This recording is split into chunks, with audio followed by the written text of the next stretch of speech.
الحمد لله نحمده ونستعينه ونستغفره ونعوذ بالله من شرور أنفسنا ومن سيئات أعمالنا. من يهده الله فلا مضل له ومن يضلل فلا هادي له، وأشهد أن لا إله إلا الله وحده لا شريك له، وأشهد أن محمدًا عبده ورسوله. أما بعد، فإن خير الحديث كتاب الله، وخير الهدي هدي محمد صلى الله عليه وسلم، وشر الأمور محدثاتها، وكل محدثة بدعة، وكل بدعة ضلالة، وكل ضلالة في النار. فأعوذ بالله السميع العليم من الشيطان الرجيم. بسم الله الرحمن الرحيم. قل هل يستوي الذين يعلمون والذين لا يعلمون.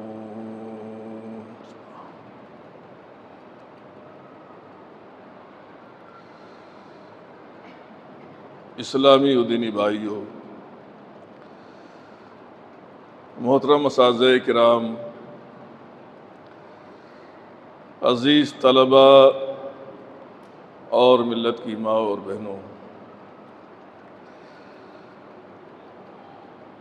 ایک لمبی مدت کے بعد آپ کے سامنے کھڑے ہونے کی مجھے سعادت حاصل ہو رہی ہے۔ درمیان میں کچھ ایسے مواقع آئے کہ میں حاضر ہو سکتا تھا، لیکن کسی مجبوری کی وجہ سے آپ کے سامنے نہیں آ سکا۔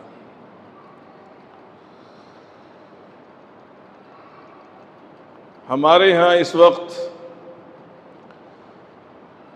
اس ادارے کے اندر اور جس ادارے کی جامع مسجد میں آپ اس وقت تشریف فرما ہیں، نیا تعلیمی سال شروع ہو چکا ہے، اور نہ صرف یہ کہ ہندوستان کے مختلف صوبوں سے بلکہ پڑوسی ملک نیپال کے طلبہ بھی یہاں زیر تعلیم ہے، جن کی تعداد تقریباً 750 کے قریب ہے،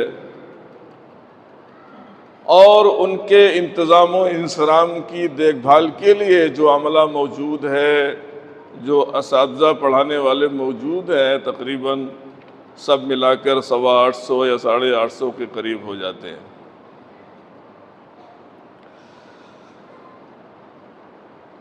ادارے کے ذمہ داران کی اور ادارے کے اساتذہ کی دلی خواہش یہ رہتی ہے کہ ملک کے مختلف صوبوں سے جو طلبہ یہاں پڑھنے کے لیے علم دین، علم شریعت حاصل کرنے کے لیے آئے ہیں، وہ ایک اچھے نظام اور سسٹم کے تحت علم حاصل کریں۔ ان کی حوصلہ افزائی ہونی چاہیے، انہیں خوش آمدید کہنا چاہیے، ان کا اچھا اور بہترین استقبال ہونا چاہیے۔ اور اس مناسبت سے ہمارے بعض احباب نے یہ کوشش بھی کی ہے، اور یہ کوشش اچھی اور کامیاب رہی ہے کہ جو طلبہ یہاں آئے ان کو خوش آمدید کہا گیا، ان کا استقبال کیا گیا گرم جوشی کے ساتھ، اور ان کے آنے کا جو مقصد ہے وہ علم دین، علم شریعت کو حاصل کرنا ہے۔ خطبہ مسنونہ کے بعد میں نے قرآن کریم کی سورہ زمر کی آیت نمبر 9 کی تلاوت کی ہے۔ اللہ رب العزت نے اس آیت کے اندر ایک بنیادی اصول اور بنیادی ضابطہ بیان فرمایا ہے اور اللہ کے رسول صلی اللہ علیہ وسلم سے خطاب کیا ہے کہ آپ سارے لوگوں کو یہ حقیقت بیان کر دیجئے، بتا دیجئے کہ جاننے والے اور نہ جاننے والے دونوں برابر نہیں ہو سکتے، عالم اور جاہل دونوں برابر نہیں ہو سکتے، جہالت اور علم کے درمیان زمین و آسمان کا فرق ہے، دونوں کا مقام، دونوں کا درجہ یکساں نہیں ہو سکتا ہے۔ اور میں یہ سمجھتا ہوں کہ کوئی بھی عقل مند انسان اس حقیقت سے انکار نہیں کر سکتا ہے۔ آیت میں اللہ رب العزت نے اہل علم کی فضیلت بیان فرمائی، اور جو اس وصف سے اور جو اس صفت سے دور ہے، الگ ہے، ان کی مذمت بیان فرمائی۔ انہیں اپنی اس کمزوری کو دور کرنے کی کوشش کرنی چاہیے، جاننے والوں کی صف میں آنے کی کوشش کرنی چاہیے۔ یہ میسج، یہ پیغام صرف طلباء کے لیے نہیں ہے، اس امت کے سارے افراد کے لیے یہ میسج، یہ پیغام ہے۔ کیوں؟ اس لیے کہ ہم امت اقرا ہیں، ہم امت جہالت نہیں ہیں۔ میں آگے چل کے ذکر کروں گا کیوں امت اقرا ہے اور امت جہالت کیوں نہیں۔ تو اللہ رب العزت نے ایک حقیقت بیان فرمائی ہے، اور ہر جاہل و عالم شخص اس حقیقت کو مانتا ہے، تسلیم کرتا ہے۔ لیکن افسوس صد افسوس،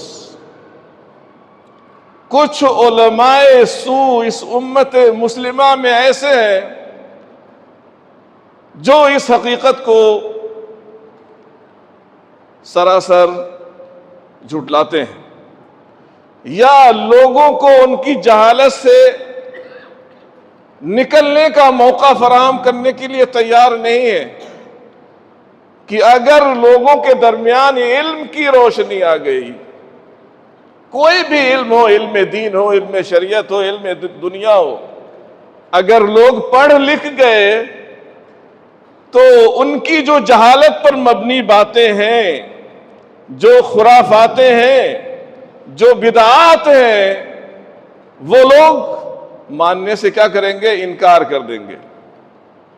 آئیے، عالم اور جاہل میں کتنا فرق ہے، اس کے سلسلے میں حضرت علی کی جانب قول منسوب کیا جاتا ہے، اور مشہور عالم دین ابن جماعہ نے اپنی کتاب میں، جس کا نام ہے تذکرۃ السامع والمتکلم فی ادب العالم والمتعلم، اور میں مشورہ دوں گا اپنے طلباء کو کہ یہ کتاب ان کو پڑھنا چاہیے۔ ہمارے یہاں جو ضخیم لائبریری ہے اس کے اندر یہ کتاب موجود ہے، ہر طالب علم کو یہ کتاب پڑھنی چاہیے۔ حضرت علی کی جانب منسوب قول ذکر کیا ہے مؤلف نے علم کی فضیلت کے تعلق سے، اور یہاں ایک بات اور ذکر کر دوں، علم کی فضیلت، اس کا مقام، اس کا درجہ، اس کی حیثیت کے سلسلے میں اگر واقعی ہم جاننا چاہتے ہیں تو ابن قیم رحمۃ اللہ علیہ، جو شیخ الاسلام ابن تیمیہ کے خاص شاگرد ہیں، ان کی کتاب ہے مفتاح دار السعادہ۔ ابن قیم نے اس کتاب کے اندر علم کی برتری اور اس کی فضیلت کے 150 سے زیادہ دلائل ذکر کیے، جن دلائل کو اگر بیان کیا جائے تو کئی مہینے چاہیے خطبے کی شکل میں اگر ان کو ذکر کیا جائے۔ تو اگر واقعی حقیقت میں کوئی یہ جاننا چاہتا ہے کہ علم کا مقام کیا ہے، درجہ کیا ہے، حیثیت کیا ہے، وہ ابن قیم کی کتاب کی جانب رجوع فرمائے۔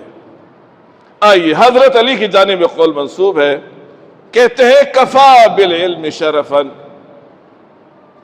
علم کی فضیلت اور اس کے شرف کے لیے کافی ہے۔ کیا کافی ہے؟ ان یدعی ہے من لا یحسنہ، کہ عالم ہونے کا دعویٰ وہ شخص بھی کرتا ہے جو عالم نہیں ہے، جاہل ہے، وہ بھی یہ دعویٰ کرتا ہے. اور وَيَفْرَحُ بِهِ إِذَا نُسِبَ إِلَيْهِ، اور اگر جاہل کی جانب علم کی نسبت کی جائے تو بہت خوش ہوتا ہے کہ ہمیں لوگ پڑھا لکھا جانتے ہیں، پڑھا لکھا سمجھتے ہیں، اس کو خوشی محسوس ہوتی ہے. علم کی فضیلت کے لیے اتنا کافی. اور آگے کہتے ہیں وَكَفَى بِالْجَهْلِ ضَعْتًا، جہالت کے برا ہونے کے لیے اتنا کافی ہے أَن يَتَبَرَّأَ مِنْهُ مَنْ هُوَ فِيهِ وَيَغْضَبُ إِذَا نُسِبَ إِلَيْهِ، کہ وہ شخص بھی برات کا اظہار کرتا ہے جس میں علم نہیں ہے، جو عالم نہیں ہے، وہ بھی کہتا ہے کہ میں جاہل نہیں ہوں. اور اگر جہالت کی اس کی جانب نسبت کی جاتی ہے تو کیا ہے؟ غضبناک ہو جاتا ہے، آگ بگولا ہو جاتا ہے.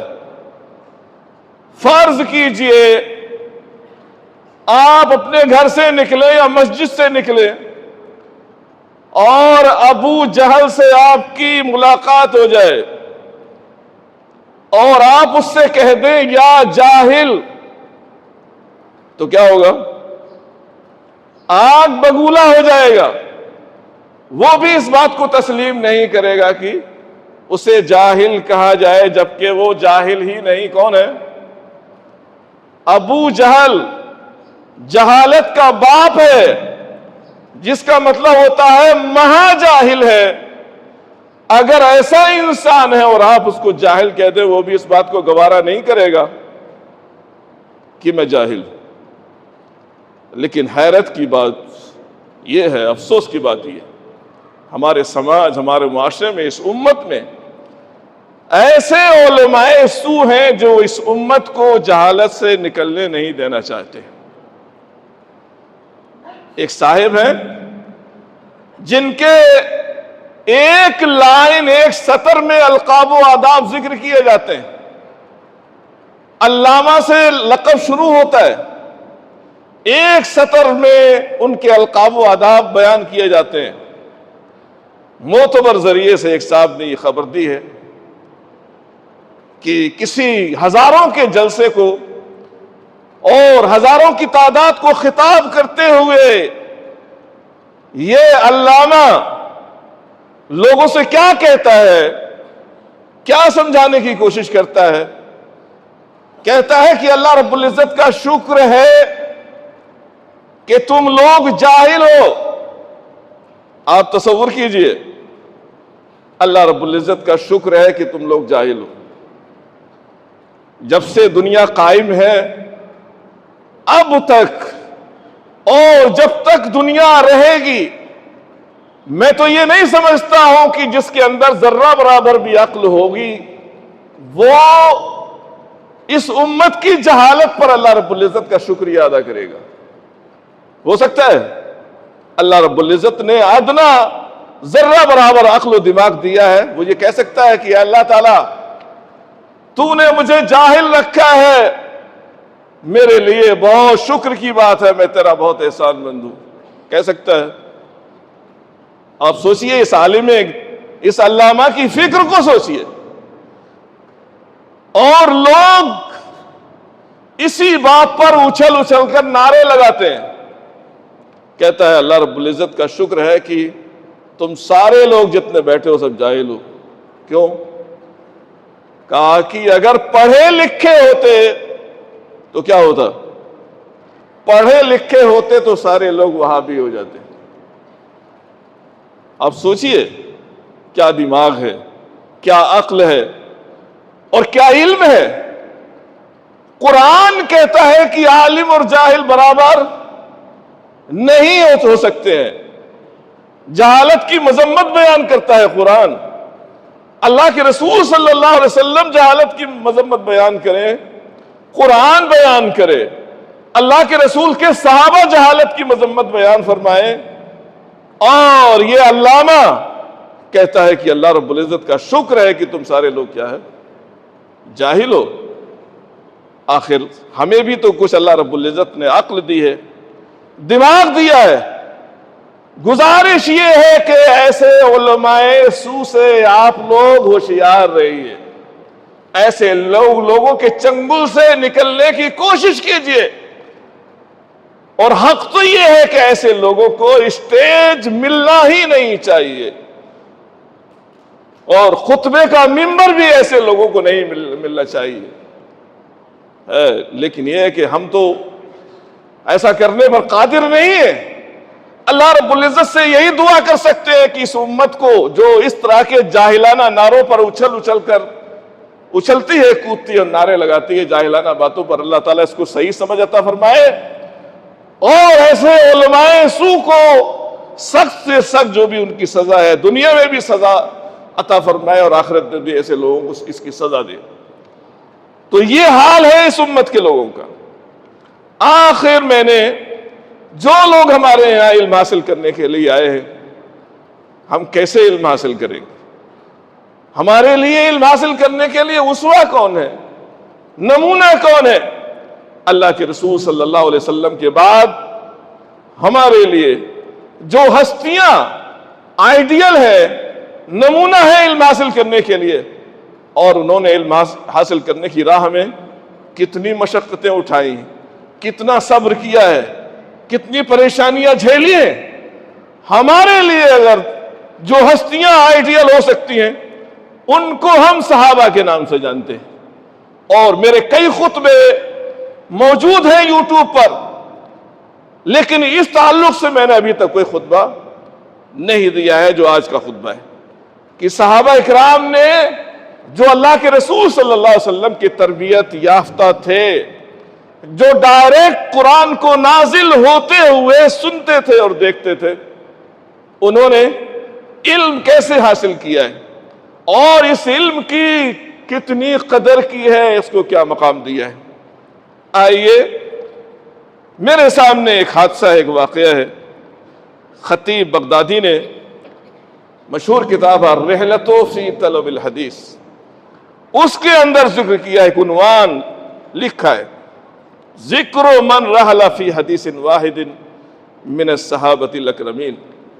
ایسے لوگوں کا تذکرہ، ایسے لوگوں کا ذکر خیر جنہوں نے اللہ کے رسول صلی اللہ علیہ وسلم کی ایک حدیث حاصل کرنے کے لیے، ایک صحابہ میں سے ایک حدیث حاصل کرنے کے لیے اللہ کے رسول صلی اللہ علیہ وسلم کی لمبا سفر طے کیا ہے۔ آپ سوچئے۔ اور اس کے ساتھ ساتھ امام بخاری رحمۃ اللہ علیہ نے اپنی صحیح میں معلق سند کے ساتھ، اور امام بخاری ہی نے اپنی دوسری کتاب الادب المفرد کے اندر ذرا تفصیل سے ایک حادثہ، ایک واقعہ ذکر کیا ہے، اور وہ حادثہ مشہور صحابی جابر ابن عبداللہ کا ہے۔ مشہور صحابی ہے، ان کے بے شمار فضائل ہیں، مناقب ہیں، ان کے بیان کرنے کا یہ وقت نہیں۔ کیا حادثہ واقعہ ذکر کیا ہے؟ کہتے ہیں کہ انہوں نے اللہ کے رسول کی ایک حدیث حاصل کرنے کے لیے مدینے سے شام تک کا سفر طے کیا ہے۔ مدینے سے شام، اور آج کل راستے ٹھیک ٹھاک ہو گئے، بن گئے، پختہ ہو گئے، موجودہ زمانے کے اعتبار سے اس کی مسافت تقریباً 1266 کلومیٹر ہوتی ہے۔ 1266 کلومیٹر کا سفر اونٹ کے ذریعے سے اس صحابی رسول نے طے کیا ہے۔ کس لیے؟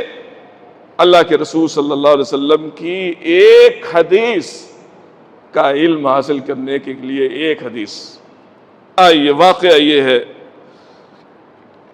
خود جابر رضی اللہ تعالیٰ عنہ کہتے ہیں، سمعت ان عبداللہ ابن انیس لدیہ حدیث لم اسمعہ، کہتے ہیں کہ میں نے سنا کہ عبداللہ ابن انیس، یہ بھی صحابی رسول ہے، ان کے پاس ایک ایسی حدیث ہے جو میں نے اللہ کے رسول صلی اللہ علیہ وسلم سے نہیں سنی ہے۔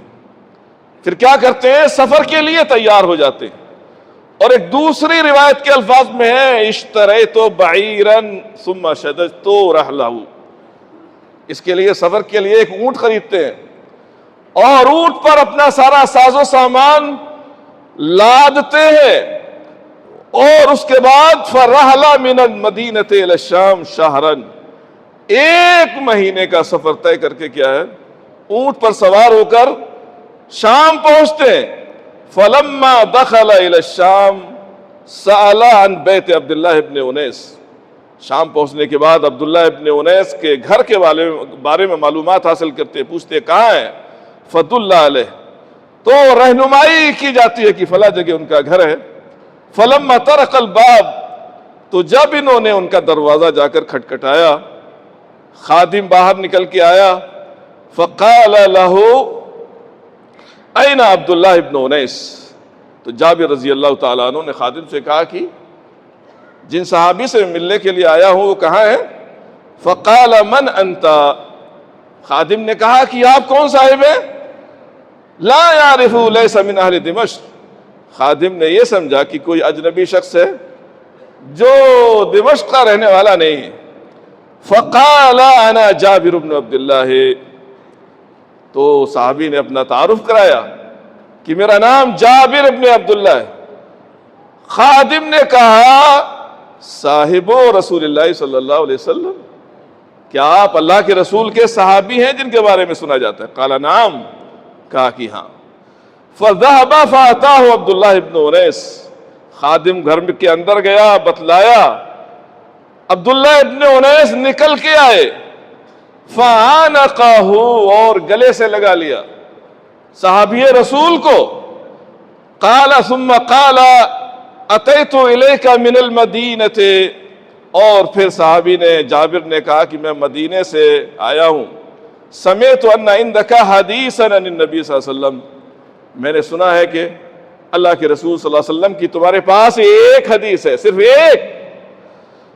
کہا کہ اردت ان اسمعہ منک، میں یہ چاہتا ہوں کہ تم سے وہ حدیث سنوں۔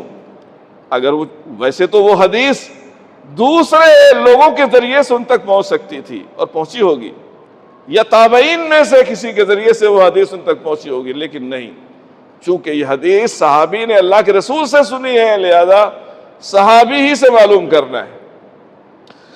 کہا اتیت الیک من المدینۃ سمعت ان عندک حدیثا عن النبی صلی اللہ علیہ وسلم اردت ان اسمع منک، قال وای حدیث، کا کون سی حدیث ہے وہ؟ فقال قوله یعنی النبی صلی اللہ علیہ وسلم یحشر الناس یوم القیامت عراتا غرلا بہما، مشہور حدیث ہے۔ فقال نعم، فقص علیہ الحدیث، پوری حدیث عبداللہ ابن انیس نے ان کو پڑھ کر سنائی۔ آپ سوچئے جابر ابن عبداللہ نے 1 مہینے کی مسافت اونٹ پر سوار ہو کر طے فرمائی، اور موجودہ زمانے کے حالات نہیں تھے، اس زمانے میں کتنے خطرات سفر میں ہوا کرتے تھے، تو ان لوگوں کے اندر، صحابہ کے اندر جو علم حاصل کرنے کا جوش تھا، جذبہ تھا، اور ہمت اور حوصلہ اللہ رب العزت نے ان کو عطا فرمایا تھا۔ یہ صحیح ہے کہ بہت سارے ان کے فضائل ہیں، مناقب ہیں، اور جن کا مربی اللہ کے رسول صلی اللہ علیہ وسلم ہو، لیکن اس کے باوجود انہوں نے علم دین، علم شریعت حاصل کرنے میں کوئی کوتاہی نہیں کی۔ ان کے پاس علم حاصل کرنے کے لیے جو بھی وسائل ہو سکتے تھے، وہ سارے کے سارے وسائل انہوں نے استعمال کرنے کی کوشش کی۔ آئیے ایک اور چھوٹا سا حادثہ میں آپ کے سامنے ذکر کر دوں۔ عبداللہ ابن برید، یہ برید ابن الحصیب کے بیٹے ہیں۔ بریدہ ابن حصیب مشہور صحابی، ان کے بیٹے تابعی ہیں۔ کہتے ہیں ان رجلا من اصحاب النبی صلی اللہ علیہ وسلم رحل الى فضالہ ابن عبید، اللہ کے رسول کے صحابہ میں سے کسی صحابی نے سفر طے کیا، اور سفر کر کے وہ فضالہ ابن عبید کے پاس پہنچتا ہے، اور فضالہ ابن عبید یہ بھی صحابی رسول ہے، وہو بمصر، اور یہ فضالہ ابن عبید مصر میں تھے، مصر کے امیر تھے، گورنر تھے، ذمہ دار تھے۔ فقدم علیہ، سفر کر کے ان کے پاس گئے اور دیکھا کہ وہ لوگوں کو پانی پلا رہے۔ فقال انی لم آتک زائرا، پہنچنے کے بعد اونٹنی سے اترنے کے بعد کہا کہ فضالہ میں تمہارے پاس مہمان کی حیثیت سے نہیں آیا ہوں، زیارت کرنے کے لیے نہیں آیا ہوں۔ کیوں آئے؟ انما اتیتک لحدیث بلغنی عن رسول اللہ صلی اللہ علیہ وسلم، تو میں ایک حدیث کی وجہ سے آیا ہوں، اور وہ حدیث تم نے بھی سنی تھی، میں نے بھی سنی تھی، لیکن تھوڑا سا شبہ پیدا ہو رہا تھا، اس لیے اس شبہ کو ختم کرنے کے لیے میں آپ کے پاس دوبارہ آیا ہوں، حدیث میں آپ سے دوبارہ سننا چاہتا ہوں۔ رجوت ان یکون عندک منہ علم، امید کرتا ہوں کہ اس حدیث کے تعلق سے تمہارے پاس کچھ علم ہوگا، کچھ فائدہ ہوگا۔ فضالہ نے کہا کہ وہ کون سی حدیث ہے؟ تو اس کا کچھ حصہ انہوں نے ذکر کیا، تو فضالہ ابن عبید نے وہ حدیث ان کو سنائی، اور وہ حدیث سنانے کے بعد انہوں نے صحابی رسول کو کس حالت میں دیکھا ہے؟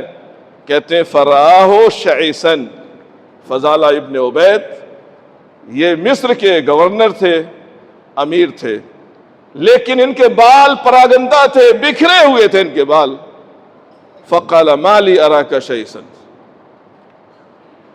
تو ان صحابی نے فضالہ سے پوچھا کہ کیا وجہ ہے تمہارے بال کیوں بکھرے ہوئے ہیں؟ یعنی اتنے بڑے عہدے اور منصب پر فائز ہو اور تمہاری ظاہری حالت کچھ اور خبر دے رہی ہے، ایسا لگتا ہے بہت ہی مسکین اور بہت ہی کمزور انسان معلوم ہوتے ہو۔ کہا کہ ایسی حالت کیوں تم نے بنا رکھی ہے؟ وَأَنْتَ أَمِيرُ الْبَلَدِ، قَالَ إِنَّ رَسُولَ اللَّهِ صلی اللہ علیہ وسلم كَانَ يَنْهَانَا عَنْ كَثِيرٍ مِنَ الْإِرْفَاءِ، کہا کہ میں نے بالوں میں کنگھی نہیں کیے۔ کیوں نہیں کیے؟ اس لیے کہ اللہ کے رسول صلی اللہ علیہ وسلم بہت زیادہ عیش و عشرت میں رہنے کو ناپسند کیا کرتے تھے، منع فرمایا کرتے تھے۔ انسان بہت زیادہ بالوں میں کنگھی کرتا رہے، اسی کا اہتمام کرے، مسلمان کے اندر بہت زیادہ عیش و عشرت نہیں ہونی چاہیے۔ کہا بہت زیادہ عیش و عشرت اور اس کے مظاہر سے منع فرمایا کرتے تھے۔ کون؟ اللہ کے رسول۔ اس لیے میں حدیث رسول پر عمل کر رہا ہوں۔ اور کیا دیکھا؟ وَرَآهُ حَافِيًا، صحابی رسول کو ننگے پاؤں دیکھا۔ کہا کہ آپ کے پیر میں جوتا نہیں ہے، چپل نہیں ہے۔ مَا لِي أَرَاكَ حَافِيًا، کیا وجہ؟ ایسا کیوں کر رکھا ہے آپ نے؟ اس کے بارے میں فرمایا قال ان رسول اللہ صلی اللہ علیہ وسلم امرنا ان نحتفی احیانا، اللہ کے رسول صلی اللہ علیہ وسلم نے ہمیں حکم فرمایا ہے کہ ہم کبھی کبھی کیا ہے بغیر چپل جوتے کے بھی چلا کریں۔ معلوم نہیں زندگی میں کیسے حالات آ جائیں، اگر ہمیشہ عیش و عشرت میں رہیں گے اور کہیں موقع آ جائے پیدل بھاگنے کا، پیدل چلنے کا، جان بچانے کا، تو کیا آپ جو عیش و عشرت میں جن کی زندگی گزری ہے، جنہوں نے کبھی جوتا پیر سے اتارا ہی نہیں ہے، وہ پتھریلی زمین پر چل سکیں گے؟ نہیں چل سکیں گے۔ مصیبت اور پریشانیاں اٹھا سکیں گے؟ نہیں اٹھا سکیں گے۔ تو ایک مسلمان کو ہمیشہ تیار رہنا چاہیے، وہ حاکم وقت ہی کیوں نہ ہو، اگر اس کی حکومت چلی جائے، عہدہ چلا جائے، منصب چلا جائے، پھر بھی وہ جس حال میں بھی ہے اچھے طریقے سے زندگی گزار سکے، مصیبتیں اٹھا سکے، پریشانیاں برداشت کر سکے، صبر کر سکے۔ نیچے سے لے کر اوپر تک ہر مسلمان کی ذمہ داری ہے۔ جیسا کہ صحابی رسول نے عمل کر کے دکھایا کہ میں گورنر ہوں، لیکن اگر مجھے پیدل چلنے کا موقع آ جائے تو میں پیدل چل سکتا ہوں، بھاگ سکتا ہوں، دوڑ سکتا ہوں، کوئی فرق نہیں پڑے گا۔ تو یہ اللہ کے رسول کی سنت پر عمل کرنے کا جوش اور جذبہ صحابی رسول کے اندر تھا، اور علم حاصل کرنے کا جذبہ دوسرے صحابی کے اندر۔ اللہ کے رسول کی ایک حدیث حاصل کرنے کے لیے کہاں پہنچ گئے؟ مصر پہنچ گئے۔ آپ تصور کیجئے، ہمارے زمانے کے طلبہ غور فرمائیں، پوری کتاب آپ کی ٹیبل پر حدیث رسول کی رکھی رہتی ہے، مدرس کلاس میں ہوتا ہے، سمجھا رہا ہوتا ہے، پھر بھی طلبہ کیا ہے؟ کوئی ادھر دیکھ رہا ہے، کوئی ادھر دیکھ رہا ہے، کوئی سو رہا ہے، کوئی اونگ رہا ہے، کوئی بات کر رہا ہے۔ یہ کیا ہے؟ علم حاصل کرنے کے لیے ہم یہاں پر آئے۔ صحابہ نے ایک حدیث حاصل کرنے کے لیے اتنی مشقت اٹھائی ہے، اور ہمیں پوری کتاب حدیث کی دے دی گئی ہے، اور ہمارے دل کے اندر کوئی شوق نہیں، کوئی رغبت نہیں، کوئی دلچسپی نہیں ہے، تو اس امت کا حال کیا ہوگا؟ جو پڑھ کے فارغ ہوں گے ان کا حال کیا ہوگا؟ دوسروں کو ترغیب دے سکیں گے کہ علم ایسے حاصل کیا جاتا ہے؟ کیا انجام ہونے والا ہے؟ اور آئیے میں یہ بتا دوں کہ آخر صحابہ نے علم کے حاصل کرنے کو اتنی اہمیت کیوں دی تھی کہ ایک حدیث بھی ہو اس کے لیے کتنا ہی لمبا سفر طے کرنا ہو، سفر کر کے گئے، انہوں نے اس علم کو حاصل کیا ہے۔ مسلمانوں کو آسمانی دستور دیا گیا ہے، اور اس دستور، اس قانون کا جو پہلا لفظ ہے نازل ہوتا ہے اللہ رب العزت کی جانب سے، وہ کیا ہے؟ اللہ رب العزت تقریباً 78,000 الفاظ میں سے، کلمات میں سے کوئی بھی لفظ نازل فرما سکتا تھا، لیکن نہیں، پہلا لفظ نازل کیا ہوتا ہے؟ اقرا نازل ہوتا ہے۔ آپ پڑھیے، پڑھنے سے ہمارے قانون اور دستور کی ابتدا ہوتی ہے۔ صحابہ اس حقیقت کو جانتے تھے۔ 6,000 آیتوں میں سے اللہ رب العزت نے 5 آیتیں سب سے پہلے جو نازل فرمائی ہیں ان کا تعلق علم سے ہے اور قلم سے۔ اللہ رب العزت اور دوسری آیتیں بھی نازل فرما سکتا تھا، لیکن نہیں، اللہ تعالیٰ نے علم سے متعلق 5 آیتیں سب سے پہلے نازل فرمائی۔ صحابہ یہ سمجھتے تھے کہ جو دین، جو شریعت اللہ کے رسول صلی اللہ علیہ وسلم لے کر آئے ہیں، اس کی بیس، اس کی بنیاد کس پر ہے؟ علم پر ہے۔ ہمارے دین، ہماری شریعت کی بنیاد علم پر ہے۔ یہ پہلا میسج تھا اس امت کے سارے افراد کو۔ ہمارے دین، ہماری شریعت کی بنیاد صوفیوں، راہبوں، جوگیوں کی جو من گھڑنت اور اوہام پر مبنی جو کہانیاں ہیں، حکایتیں ہیں، جو قصے ہیں، ہمارے دین کی بنیاد ان پر نہیں ہے۔ ہمارے دین کی بنیاد علم پر ہے، اسی لیے ہم امت اقرا ہے۔ لیکن افسوس ہوتا ہے کہ صحابہ نے یہ کر کے دکھایا ہے کہ وہ امت اقرا تھے، لیکن آج ہم امت اقرا نہیں ہیں۔ علم دین میں بھی پیچھے ہیں، علم شریعت میں بھی پیچھے ہیں، علم دنیا میں بھی پیچھے ہیں۔ کیوں صاحب، آپ کیوں پیچھے؟ ہمارے اسلاف نے، صحابہ نے، تابعین نے، ان کے بعد جو لوگ آئے، انہوں نے شرعی علوم میں بھی حاصل کیے، دنیاوی علوم بھی انہوں نے حاصل کیے، سب سے آگے رہے۔ آج بھی ہماری یہ ذمہ داری ہے، علم دین میں بھی سب سے آگے رہے، علم دنیا میں بھی سب سے آگے رہیں۔ اور جن حالات سے ہم دو چار ہیں، ہو سکتا ہے کچھ دن کے بعد ہم سے کہا جائے کہ کسی انجینئر کے پاس جائیں، وہ ہم کو جواب دے دے کہ ہم آپ کی خدمت انجام نہیں دے سکتے۔ کسی ڈاکٹر کے پاس جائیں، وہ آپ کو جواب دے دے کہ ہم آپ کا علاج نہیں کر سکتے ہیں۔ اور کسی وکیل کے پاس جائیں، وہ آپ سے کہہ دے کہ ہم آپ کی یہ خدمت انجام نہیں دے سکتے۔ تو ہمیں کس چیز کی ضرورت ہے؟ جو علوم اور فنون بھی دین اور دنیا میں مفید ہے، ہمارے لیے کارآمد ہے، ہمیں اس کی ضرورت ہے اس امت کی۔ سارے علوم میں ہمیں مہارت حاصل کرنی چاہیے، یہ ہماری اولین ذمہ داری ہے۔ آئیے، ایک اور صحابی تھے، بلکہ تابعی ہیں، ابو عبد الرحمن سلمی، جنہوں نے اللہ کے رسول کی صرف ایک حدیث سنی تھی۔ کیا حدیث تھی؟ خیرکم من تعلم القرآن وعلمہ، تم میں سب سے بہترین انسان وہ ہے جو قرآن کو سیکھے، قرآن کو سکھائے، سب سے افضل انسان ہے۔ آپ سوچئے، قرآن سیکھنے سکھانے والے کا کتنا اونچا مقام ہے۔ اس تابعی نے 40 سال سے زیادہ قرآن کی خدمت کو اپنا وتیرہ بنا لیا، پوری زندگی قرآن کی خدمت میں گزار دی۔ چونکہ اللہ کے رسول نے فرمایا ہے کہ سب سے بہترین انسان وہ ہے، تو میں یہ خدمت انجام دوں گا۔ قرآن پڑھا بھی خود، اور 40 سال تک کوفے کی مسجد میں دوسروں کو پڑھایا۔ اور یہ بات انہوں نے کس سے سیکھی تھی؟ کس سے سیکھی تھی؟ صحابہ سے سیکھی تھی۔ کہتے ہیں عبداللہ ابن مسعود اور ان کے علاوہ جو دیگر صحابہ ہیں کیسے ہم کو قرآن سکھاتے تھے؟